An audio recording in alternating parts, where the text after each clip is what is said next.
우리가 마음이 조급해질 때가 있죠. 그래서 분노나 충동이 올라와서 하지 않았다면 더 좋았을 말이나 행동을 하고야 마는 그런 때가 생기죠. 간단하게 말하면 연약해서다. 참 우리가 연약하다. 이렇게 말할 수가 있겠는데, 연약하다고 말할 때 그 연약함의 실체가 뭘까요? 연약하면 다 그래야 되는 건 아니잖아요.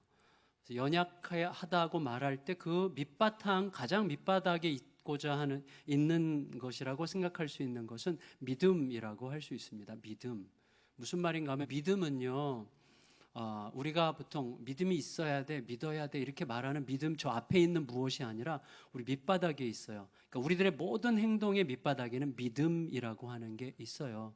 어떤 믿음에 의해서만 우리는 행동하는 것이죠. 그 믿음이 하나님에 대한 믿음이건, 자기 확신에 관한 믿음이건, 자기 편견에 관한 믿음이건, 세상 상식에 관한 믿음이건, 어떤 두려움에 관한 믿음이건, 염려에 관한 믿음이건, 모든 것이 믿음이죠. 믿음에 의해서만 우리는 행동하는 거거든요. 그래서 우리가 연약하다, 내가 그 조급함과 충동과 욕망을 참 견디지 못해가지고 내가 좀 하지 말았어야 될 말, 행동을 해버렸다라고 말할 때, 내 연약함, 내가 연약해서라고 말할 때 그 믿음은 이거죠.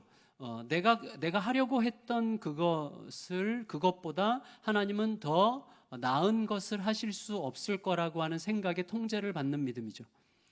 그래서 하나님은 내가 하려고 하는 것보다 더 나은 것을 주실 수 없을지도 모른다는 믿음이 그 밑바닥에 깔려 있는 거예요. 그래서 그런 식으로 내 충동을 의지하고 욕망을 의지해서 달려가는 것을 못 잡는 그런 현상들이 생기게 되는 것입니다. 여러분, 우리들이 믿음으로 시작하지만 사실은 믿음이 이제 느슨해질 때가 있잖아요. 지난 15장에서 아브라함이 자기의 의심을 믿었죠. 자신의 의심을 믿음으로 하나님의 약속을 못 믿고 이제 종을 대신 자기의 이제 후속으로 상속자로 세우겠다라고 하나님 앞에 얘기했을 때, 하나님께서 하늘의 별을 보여주시고 약속의 말씀을 다시 주심으로 다시 자신의 의심에 대한 믿음이 아니라 약속에 대한 믿음으로 변화됐어요. 그런데 저도 종종 그런 말씀 드리지만, 제가 60이 넘고 60대 중반이 되고 은퇴할 때가 가까워지면 제 마음이 어떻게 변할지 저도 자신할 수 없습니다.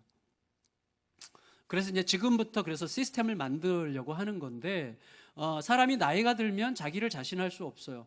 아브라함이 이제 80대 중반이 되니까 다시 힘이 들었어요. 다시 좀 조급함이 생기고, 자기의 처지를 보니까 이거 하나님께서 분명히 자녀를 주시겠다고 약속하셨는데 내가 벌써 80대 중반인데 아무 소식이 없으니까 어떻게 된 건가라고 두려워하고 있는 중이죠. 그게 이제 아브라함과 사레 모두에게 있는 상황인데, 그때 이번에는 사레가 이렇게 나섰어요. 사레가 어떻게 얘기했습니까? 16장 1절 2절 읽겠습니다. 16장 1절 2절 시작. 아브라함의 아내 사레는 출산하지 못하였고 그에게 한 여종이 있으니 애굽 사람이요 이름은 하갈이라.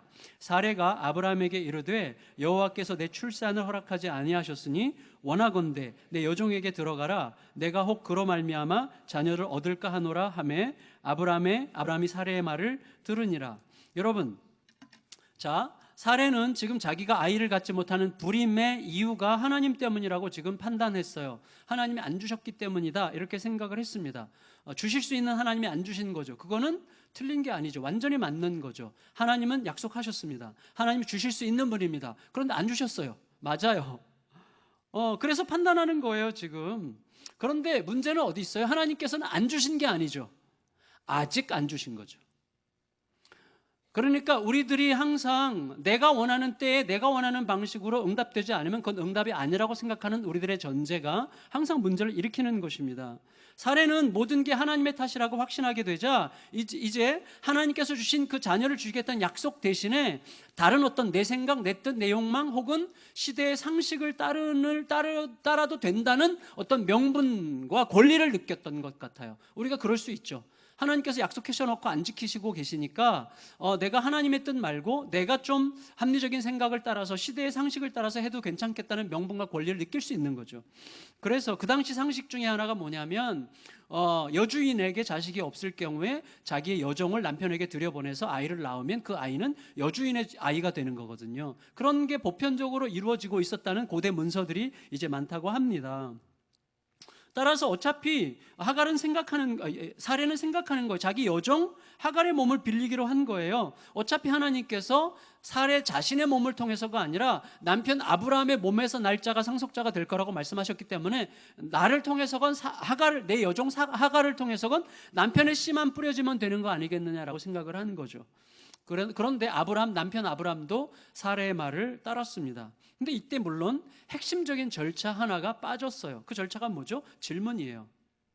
우리에게 두려움의 질문이 있어요. 뭐냐면 내가 하나님께 물으면 하나님께서 내가 원하지 않는 대답을 해주실까 봐 믿지 않기로 생각하는, 묻고 싶지 않은, 더 신앙 안으로 더 깊이 들어가고 싶지 않아요. 하나님께 질문하고 싶지 않아요. 왜? 하나님께 질문했다가는 내가 원치 않는 어떤 대답을 할까 봐 묻지 않으려고 하는 것이죠. 그래서 제가 그 욕망, 두려움을 딛고 서서 하는 질문이 필요한 거죠. 그래서 거기다 제가 욕망을 멈춘 질문이라고 제목을 붙였는데, 내 욕망, 그 욕망은 뭐죠? 내가 하나님께 물으면 하나님께서 내가 원하시는 응답을 해주지 않을지도 모르겠다는 그 욕망, 그래서 내 뜻대로 하고 싶은 욕망을 멈추고 그러고 나서 하나님께 다시 묻는 거죠. 무슨 대답이 들어오든지 묻는 거죠. 그게 더 중요한 것이죠. 욕망을 멈춘 질문을 해야죠. 하나님, 남편을 통해 자손을 주신다고 하셨을 때 그거는 내 여종의 몸을 통해서 해도 된다는 말이었습니까? 그래도 되는 건가요? 라고 물었어야죠. 여러분, 욕망을 멈추지 못하면 우리가 욕망이 작동하면 뭐라고 얘기하게 됩니까? 뭐 그런 것까지 물어야 돼? 뭘 그런 것까지 물어? 묻지 마. 왜? 내 욕망대로 못할까 봐 그런 것까지 묻지 않기를 원하는 것입니다. 여보, 당신 몸을 통해서라고 하나님께서 말씀하셨으니까 그게 나를 통해서건 하갈을 통해서건 당신 씨만 뿌려주면 되는 거잖아. 그냥 이대로 갑시다. 이렇게 이제 남편에게 강렬하게 얘기했겠죠. 여러분, 욕망이 일단 달리기 시작하면 말리는 게 거의 불가능하죠. 욕망은 막 달리려고 할 때 잡아야 돼요. 일단 욕망이 달리기 시작하면 못 말립니다. 솔직히 우리들이 못 말립니다. 그래서 욕망대로 하지 않으면 결정적인 기회를 놓칠 것 같은 조급함이 일어나죠. 근데 여러분, 시간이 갈수록 욕망을 멈춘 질문이 얼마나 중요한가 하는 것을 정말 절실히 깨닫게 돼요. 묻지 않고 내 뜻대로 하고 싶은 그 욕망을 멈추고 질문해야 되는 건데, 왜냐하면 욕망을 멈추지 못하면 뜨거운 확신으로 행한 일이 결국은 매서운 결과로 되돌아오고요. 나로서는 최선의 선택이었는데 최악의 결과를 낳는 것을 빤히 바라봐야만 하는 경우들이 생기는 거죠. 여러분, 대개가 그렇지만 놀랍고도 위험한 현상이 있어요. 매우 놀랍고도 위험한 현상은 타협의 길이나 편법의 길이 내가 기대했던 것과 맞아떨어진다는 거예요. 보세요. 아브라함과 사레는 하나님의 약속을 받고 10년을 기다렸는데도 애가 없었어요. 그런데 아브라함에게 여종 하갈이 들어가자마자 임신을 했어요.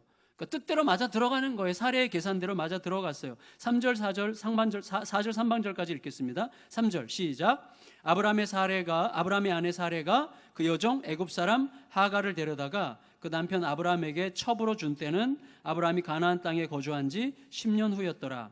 아브라함이 하갈과 동침하였더니 하갈이 임신함에 그가 자신의 임신함을 알고 그의 여주인을 멸시한지라. 여러분, 문제는 하나님께 묻지 않은 최선, 하나님께 여쭙지 않은 나의 최선, 내 선택에서 가장 심각한 피해를 입는 자는 결국 그 일을 주도한 사람이라는 거죠. 처음에 사례는 굉장히 뻐겼을 것입니다. 내 말이 맞잖아 여보, 처음부터 이 방법이었어, 이렇게 가야만 돼, 금방 임신하는 거 봐, 하나님께서 애 주시려면 이렇게 주시는 거야. 그래서 막 상당히 당당했겠지만 사실은 뭐예요? 이게 사실은 복선이 있는 거죠. 왜냐하면 그간의 자기 가정의 불임의 원인이 남편이 아니었다는 게 드러났잖아요. 이게 지금 문제의 시발점이에요. 내가 완전히 나 때문이라는 생각을 할 수밖에 없는 거죠. 나 때문에 그동안 못 가졌구나라는 생각을 할 수밖에 없는 결과가 나온 거예요. 그런데다가 예상치 못했던 문제가 불거지는 거죠. 그게 뭐예요? 4절 하반절 읽겠습니다. 그가, 거기 시작. 그가 자기의 임신함을 알고 그의 여주인을 멸시한지라. 여종 하갈이 임신하고 나니까 자기 주인 사레를 멸시하기 시작했어요. 여러분, 이 짧은 표현 안에 하갈과 사레 사이에 있었을 이 막대한 질투와 분노와 경쟁심, 표현할 길이 없는 어떤 감정들, 제 아내가 가끔씩 얘기하는 당신은 몰라 여자들끼리의 그 역동을 이라고 말할 때 그것 전 몰라요 진짜. 근데 하여튼 여주인을 멸시하니라 요 속에 그 둘 사이에 얼마나 불꽃 튀는 그 경쟁과 시기와 질투와 분노와 남자들이 잘 모르겠는 무엇이 있을지 우리가 알 길이 없습니다. 아마도 하갈은 태아가 자기 아이라고 하는 의사표시를 분명히 했던 것 같아요. 이 아이 내 아이예요 이렇게. 원래는 그 당시 전통에 의하면 주인 살해, 내가 낳았어도 여주인 살해의 아이가 되는 거여야 되는데 하갈이 아마 그런 식으로 입장 표명을 했는 것 같기도 합니다. 여러분 생각해 보세요. 하갈 입장에서는요, 자기가 주도적으로 뭔가를 도모하고 계획하고 시행한 게 아무것도 없고 잔꾀를 부린 것도 없어요. 주인들이 시키는 대로 할 수밖에 없었고 시키는 대로 하기만 한 것뿐이에요. 그런데 덜컥 하나님의 은혜와 축복으로 애가 가졌어요. 그러니까 하나님이 자기 여주인을 버리고 자기를 선택한 것 같은 생각 속에서 자기도 모르게 마치 자기가 정실이 된 것 같은 느낌 속에서 그 눈빛으로, 여자들은 기막히게 눈빛을 알거든요. 저 눈빛은 자기가 정실인 줄 아는 눈빛이야 뭐 이렇게 생각하지 않았겠어요? 그러면서 이제 다툼이 시작됐겠죠. 여러분, 사례는 큰 상처를 받았어요. 남편 아이를 가진 그 종년이 실감나게 그렇게 생각해. 저 종년이 이렇게 했겠죠. 자기를 멸시하는 눈빛을 그로부터 받는 게 얼마나 견디기 어렵겠어요. 더구나 처음부터 자기가 벌인 일이야. 그러니까 자업자득이야. 그러니까 무슨 말을 하겠어? 속으로 끙끙 앓기만 하는 거죠. 그런데 그건 반드시 폭발하게 되어 있어요. 언제 폭발했습니까? 5절에서 폭발했어요. 5절 읽겠습니다. 시작. 사레가 아브라함에게 이르되 내가 받는 모욕은 당신이 받아야 옳도다. 내가 나의 여종을 당신의 품에 두었거늘 그가 자기의 임신함을 알고 나를 멸시하니 당신과 나 사이에서 여호와께서 판단하시기를 원하노라 그랬어요. 여러분, 사레의 말을 좀 실감나게 옮기면 이렇게 생각합니다. 여러분, 용서하고 들으세요. 내가 이런 수모를 당하는 거는 다 당신 탓이야. 당신이 그 종년을 어떻게 대했길래 그년이 이렇게 기고만장한 건지 어디 당신 말해봐요. 내가 오직 당신 돕자고 그 지랄을 하면서 별짓을 다 했는데 내가 잘못한 건지 아니면 그년을 이렇게 방자하게 만든 당신이 잘못한 건지 하나님께 좀 물어봐요. 하나님께서 당신과 나 사이에 진짜 정당하게 판단하시길 내가 바래요. 상속자고 뭐거나 이대로는 못 살아. 이런 식으로 말한 거죠. 너무 실감나네. 여러분, 사레의 눈에서 얼마나 강렬한 도끼가 뿜어져 나왔던지 아브라함은 한마디도 못했어요. 그리고 뜻대로 하세요 그랬어요. 그래서 단지 사레에게 모든 권한을 위임하고 결국 사레는 하갈에게 분노를 쏟아냈어요. 6절 읽습니다. 6절 시작. 아브라함이 사레에게 이르되 당신의 여종은 당신의 수중에 있으니 당신의 눈에 좋을 대로 그에게 행하라 하매 사레가 하갈을 학대하였더니 하갈이 사레 앞에서 도망하였더라. 여러분 보세요. 여종은 주인을 멸시했고 주인은 여종을 학대했어요. 멸시와 학대가 만나면 필연적으로 파괴가 임하는 거죠. 이제 전쟁이 시작되는 거죠. 여러분, 얼마나 사레가 자기 여종 하갈을 학대를 심하게 했던지 단지 기죽는 정도가 아니라 대책 없이 임신한 채로 광야로 도망쳐야만 했어요. 여러분, 그 당시 고대 사회에서 임신한 젊은 처자가 광야를 배회한다고 하는 것은 그 자체로 죽음입니다. 보장할 수 없는 삶이죠. 그리고 집안에서는 이제 달랑 아브라함과 사레 둘만 남았는데 얼마나 어색하고 적막했겠어요. 여러분, 이제 어떻게 해야 되죠? 5절에서 사레가 자기 남편 아브라함에게 하나님께서 당신과 나 사이에 판단하시기를 원하노라 라고 이렇게 얘기했는데, 그러면 이제 과연 하나님은 어떻게 판단하시겠습니까? 그 대답이 그 이후에 6절 이하의 말씀이에요. 여러분, 사레는 절 그냥 보시면 돼요. 사레는 남편에게 하나님께서 당신과 나 사이에 판단하시기를 원해요 라고 악을 썼지만, 하나님은 아브람과 사레 부부의 문제에 끼어들지 않으세요. 그들에게 가서 그들의 시시비비를 가리지 않으십니다. 놀랍게도 하나님은 쫓겨난 하갈을 찾아가세요. 쫓겨난 하갈을 찾아가서 하갈에게 천사를 보내서 그녀를 위로하고 그녀를 만나시고 그녀에게 당부하십니다. 다시 말하면 여러분 이거예요. 사레가 자기 남편에게 하나님께서 당신과 나 사이에 판단하시기를 원합니다라고 말했을 때 하나님 판단하셨어요. 어떻게? 아브람과 사레 부부를 찾지 않으시고 쫓겨난 하갈을 찾아가심으로 아브람과 사레 부부를, 그들의 불신과 그들의 불신의 결과를 이미 판단하신 거죠. 이후로 13년 동안 그들을 안 만나세요. 그들이 99세 될 때까지 이제 하나님과의 만남이 없습니다. 그리고 하갈을 찾아가신 하나님은 하갈에게 이렇게 말씀하시죠. 7절, 8절, 9절 읽겠습니다. 7절, 8절, 9절 시작.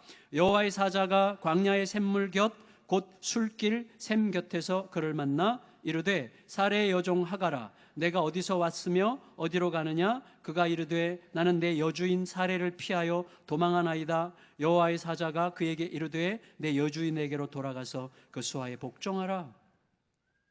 여러분 이 말은 뭐예요? 돌아가라. 그 말은 뭐죠? 이렇게 우리가 이해할 수 있을 거예요. 너가 나댄 거 알고 있지? 너 나대면 안 되고 가서 수하에 복종해라. 이렇게 말씀하신 것입니다. 여러분 그렇지만 만일에 지금 하갈을 판단하신 거죠. 그러니까 하갈을 찾아가심으로 아브라함과 사레를 판단하셨고 하갈에게 여주인에게로 돌아가라 함으로 너가 여기 있는 거 잘못이야 라고 하면서 하갈을 판단하셨죠. 하나님은 모두를 제자리로 돌아가게 하시는 중인데 중요한 건 뭐냐면 상황이 이렇게만 종료된다면 갈등은 또다시 반복될 것입니다. 여러분 우리가 알아요. 굳게 결심했어도 며칠을 못 가요. 우리들은 상황이 바뀌면 또다시 분이 나고 화가 나고 어쩔 줄 모르게 되는 게 우리들의 인지상정이. 우리들은 어떻게 할 수가 없어요. 우리는 어떻게 해요? 사람들 어떤 상황이 바뀌고 정말 밤맛 없는 상황을 만나면 우리가 감당할 수 없는 거죠. 그러니까 하나님께서 계속해서 우리에게 말씀하시는 게 뭡니까? 너의 감정, 너의 두려움, 너의 불안, 너의 걱정, 근심을 의지하지 말라는 거죠. 그러면 그게 다 우리들의 현실에 대한 우리들의 반응들인데 현실에 대한 너의 반응을 붙들지 말고 뭘 붙들라고요? 약속을 붙들고 가라는 거예요. 약속을. 여러분 하갈이 또다시 반복될 수 있는 살해 학대 현장으로 다시 들어가야 되는데 들어가면 또다시 반복됩니다. 또다시 갈등이 시작될 거고 또다시 어려움이 생길 것인데 그 집에 지속적으로 거하려면 지속적으로 거할 수 있는 힘이 있어야 되고 그 힘은 현실로부터 오지 않고 현실에 대한 나의 반응으로부터 오지 않습니다. 뭐로부터 와요?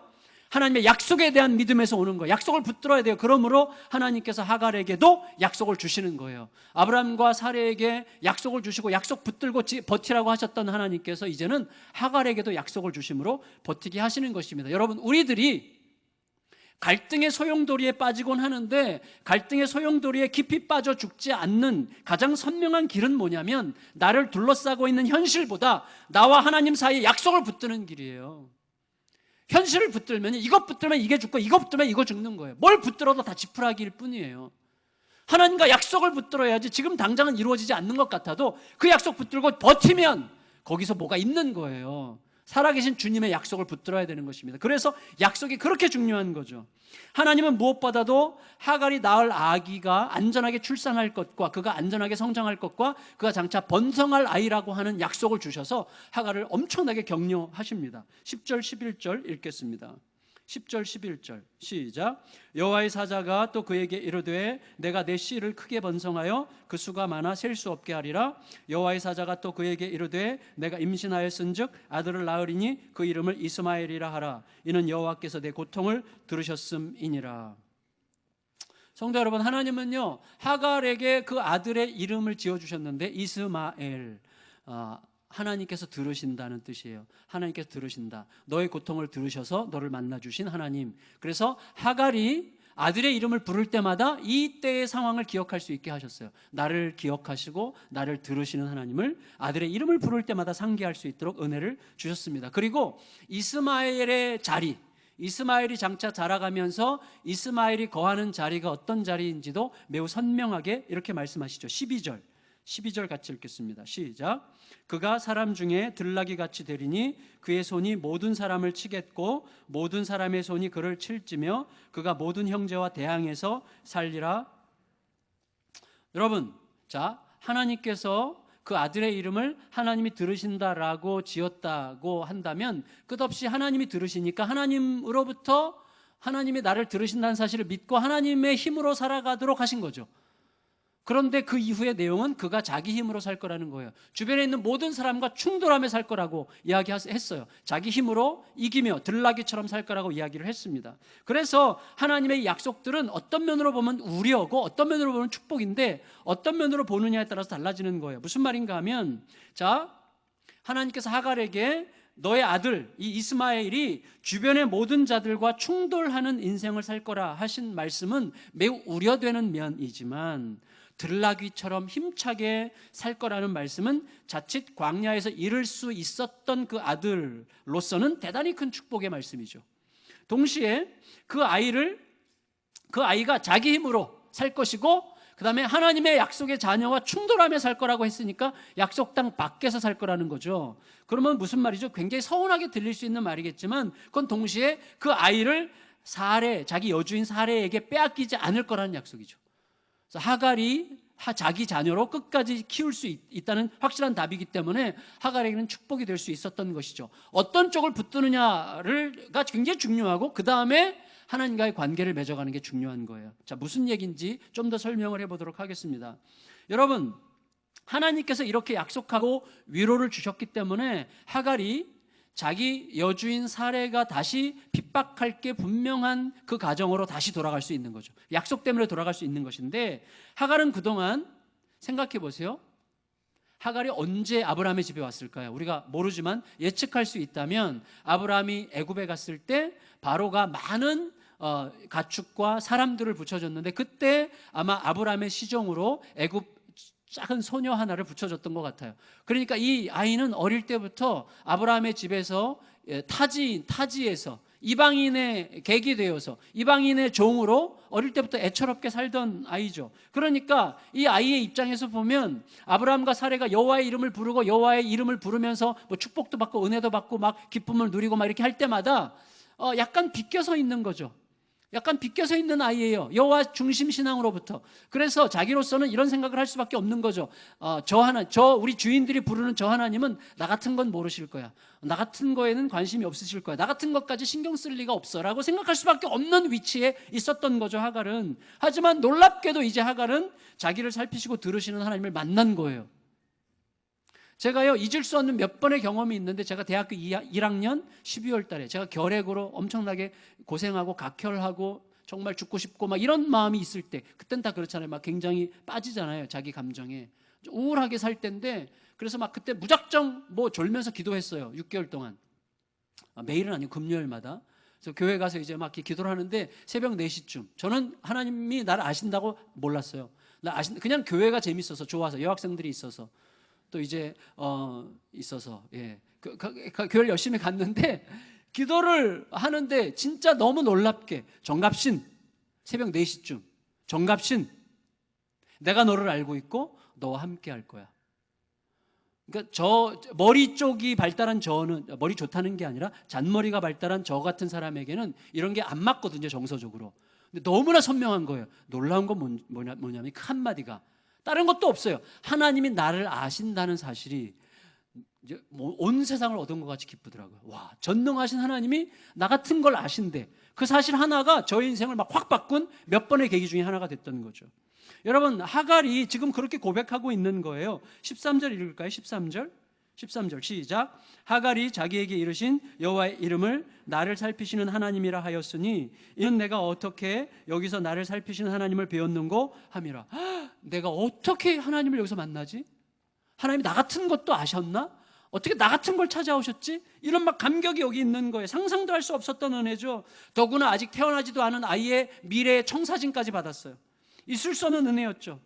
여러분, 애처롭던 이 자매가 늘 하나님 이야기, 하나님 중심의 어떤 그 신앙 이야기 언저리를 맴돌던 중에 이렇게 하나님과 직접적인 인격적인 만남을 가지게 될 줄 누가 알았겠습니까?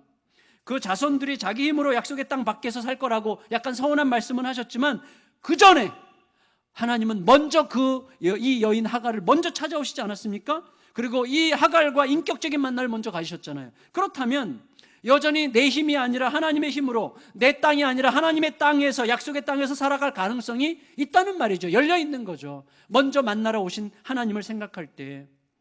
여러분, 그래서 이제 정신없이 도망쳐 나와서 어찌할 바 모르고 있던 하갈에게 다시 일어설 수 있는 힘이 주어진 거예요. 일생 잊을 수 없는 선명한 간증이 생긴 거예요. 그것은 자기가 주저앉았던 광야의 샘 곁에서 일어난 사건이었고, 그 사건은 평생 잊으면 안 되는 사건이었기 때문에 하갈은 그 샘에, 그 땅에 이름을 붙이죠. 부엘라 헤로이라고 하면서 나를 살피시는 살아계신 하나님의 샘물. 멋지죠. 나를 살피시는 살아계신 하나님의 샘물이에요. 그걸 늘 기억해서 그 땅을 지나칠 때마다 기억했겠죠. 14절 읽겠습니다. 14절 시작. 이러므로 그 샘을 부엘라 헤로이라 불렀으며 그것은 가데스와 베렛 사이에 있더라. 여러분 절 보세요. 하갈 내면에 하나님에 대한 지식이 어느 정도 쌓였을지 우리는 예상할 수 없습니다. 다만 오늘 본문을 통해서 우리가 확실하게 알게 되는 건 뭐죠? 이 여종 하갈과 하나님 사이에 분명한 인격적인 만남이 이루어졌다는 사실은 우리가 인정해야 됩니다.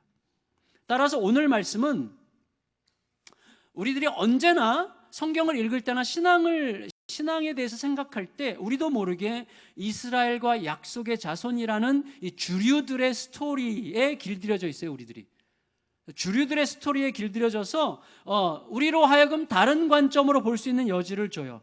여러분 하갈은 분명 아브라함과 하나님과의 관계라는 이 중심에서 살짝 비껴서 있는 인물이죠. 하지만 보세요. 여러분 우리들이요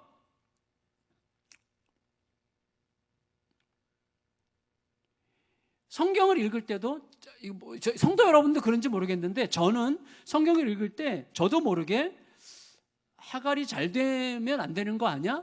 약속의 자녀가 아닌데? 라는 전제가 제 속에 있어서 약간씩 하갈에 대한 긍정적인 이야기가 약간 조심스럽더라고요. 제 속에서.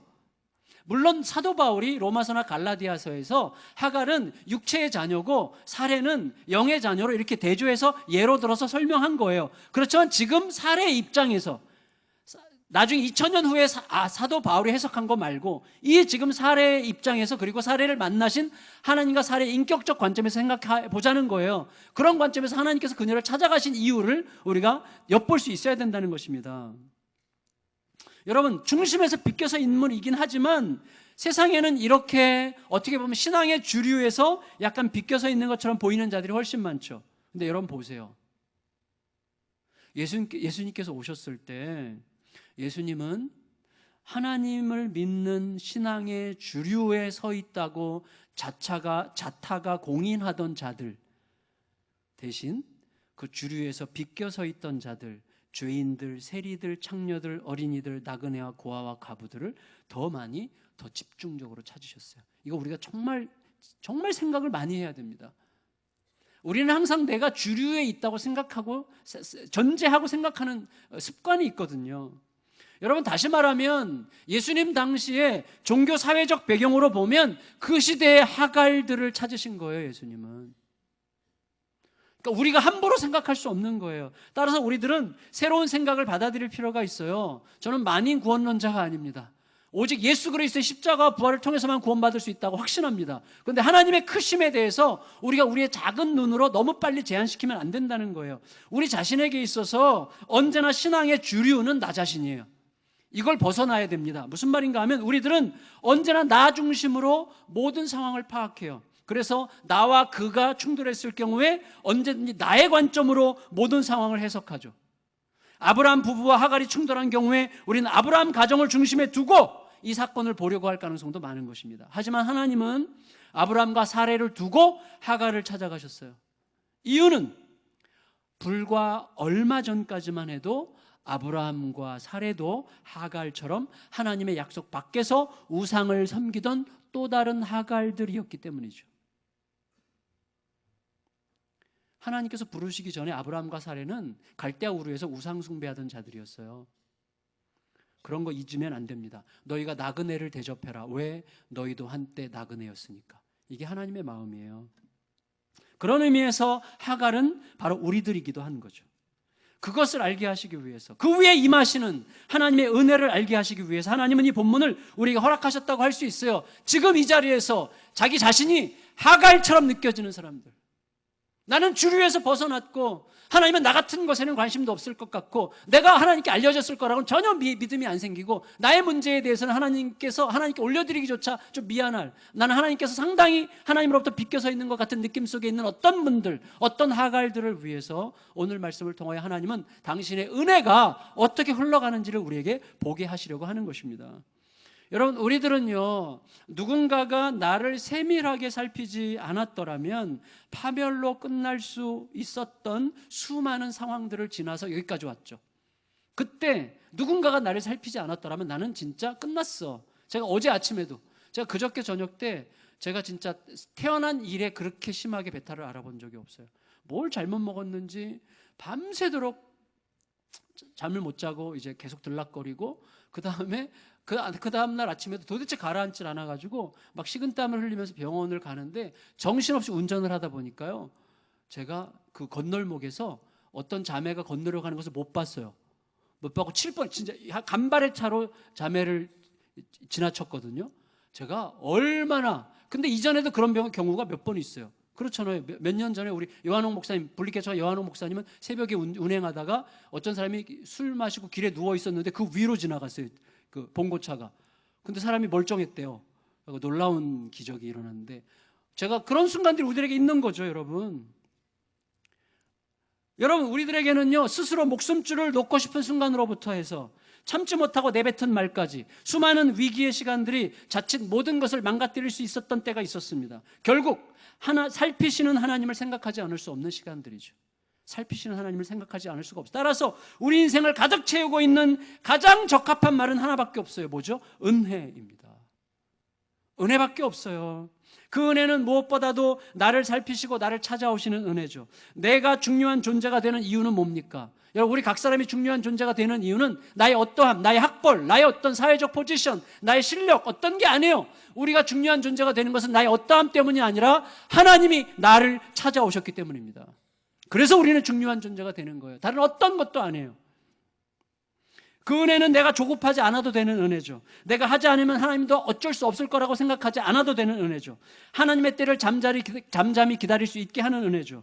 스스로 하나님으로부터 소외된 것처럼 느껴지는 시간에도 하나님은 내가 생각하는 것보다 훨씬 더 가까이 계실 뿐만 아니라 나를 살피시고 내 고통을 들으시는 하나님이라는 사실을 기억할 수 있는 은혜, 그 은혜가 이 시간 이 자리에 꽉 차 있고 우리 모두에게 개방되어 있고 우리 모두의 은혜로 주어지고 있다는 사실을 잊지 마시기를 축복합니다. 그걸 잊지 마세요. 말씀을 마칠게요. 여러분, 광야를 헤매던 임산부 하갈처럼 약속에서 완전히 쇠된 것 같은 슬픔 속에 누군가가 있을 수 있어요. 적막하기 이를 데 없는 하나님께서 안 계신 하나님 부재의 그 시간, 그 절망 있을 수 있는데, 여러분, 그 슬픔과 그 하나님 안 계신, 하나님이 마치 나를 버리신 것 같은 그 절망은 예수께서 십자가 위에서 다 가져가셨습니다. 이미 그분이 다 가져가셨어요. 하나님이 안 계신 것 같은 절망, 내가 완전히 홀로 외롭게 떨어져 있는 것 같은 좌절, 이 모든 시간들은 예수님께서 십자가에서 이미 다 가져가셨어요. 왜 나를 버리십니까? 라는 외침과 함께 가져가셨고, 예수님은 우리의 모든 최종적인 것 같은 절망이 완전한 희망이 되는 방식으로 우리를 부르신 거죠. 절망 속에서도 희망을 보도록 예수님이 이미 이루신 거예요. 그래서 완전한 절망인 것 같은 상황에서도 예수님과 그의 약속을 붙들면 우리는 새로운 희망으로 일어설 자리를, 기회를 얻게 될 것을 믿습니다. 그 증거로 오늘 우리가 성찬식에 참여하게 될 것입니다. 예수의 그 은혜가, 그 사랑이, 그 피의 생명력이 우리의 몸으로 들어와 우리의 일부가 되는 은혜를, 그리스도의 은혜를 통해서, 성령의 은혜를 통해서 누리시게 되는 복된 이 시간이 되시기를 예수님의 이름으로 축원합니다. 성찬위원들 앞으로 나와주세요. 기도하겠습니다. 여러분, 하나님, 이 시간에 성찬식을